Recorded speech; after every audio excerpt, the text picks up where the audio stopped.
I just started working on the Kawasaki H2 to see if we can finish getting the winglets and mirrors and everything finished before the weekend. Let's see.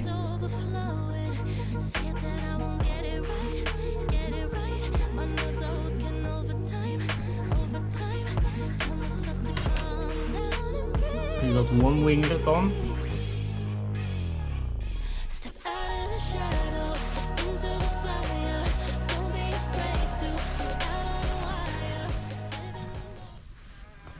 Just to get to these two screws here.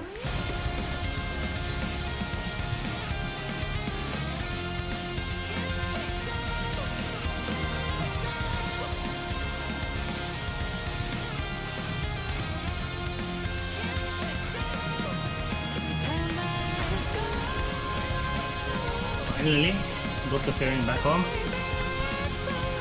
We also fixed the mirrors.